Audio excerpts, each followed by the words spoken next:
Painon siirto on tärkeää. Painon siirtäminen liukuvan jalan päälle.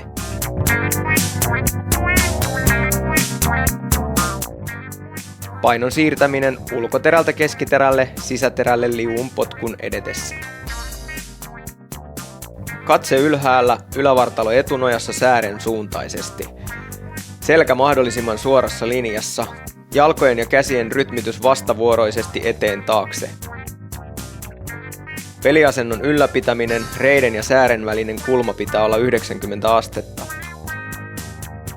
Luistimen palautus potkun jälkeen lähellä jäätä lantiolinjan etupuolelle vartalon keskilinjan alle.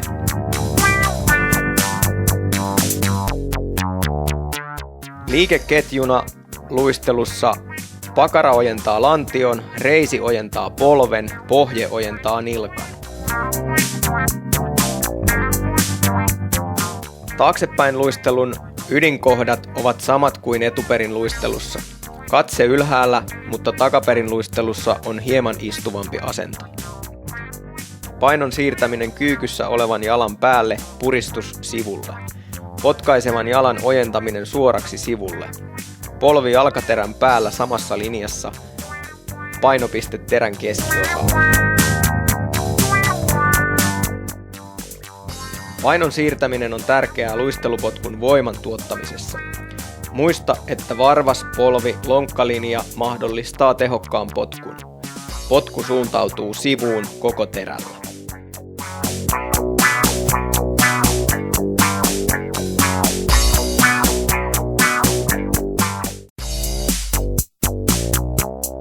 Kaarreluistelun ydinkohdat. Käännä rintamasuunta kaarrettavaan suuntaan, jotta pystyy tekemään riittävät ristiaskellukset.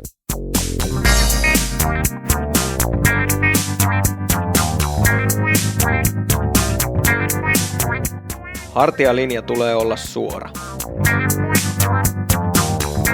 Vauhdin saat potkaisemalla molemmilla jaloilla vuoron perään.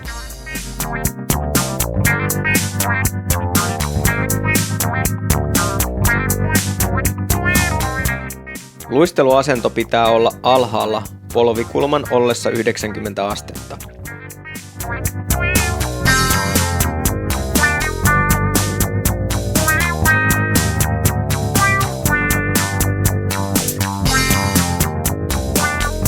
Taaksepäin luistelun kokonaissuorituksen ydinkohdat ovat samat kuin etuperin luistelussa.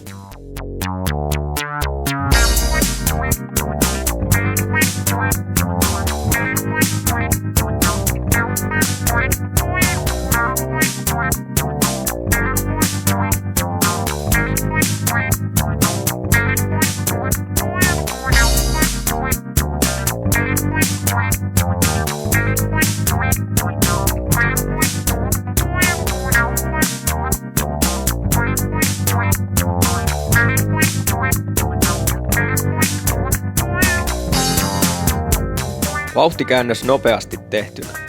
Pidä katse pelissä. Jarruta hieman kääntävällä jalalla. Pudota painopistettäsi alas. Potkaise ulkojalalla, jotta pääset täyteen vauhtiin. Laajan vauhtikäännöksen laatutekijät ovat samat kuin nopeastikin tehtynä. Ainoastaan jarrutus jää pois. Anna luistinten liukua.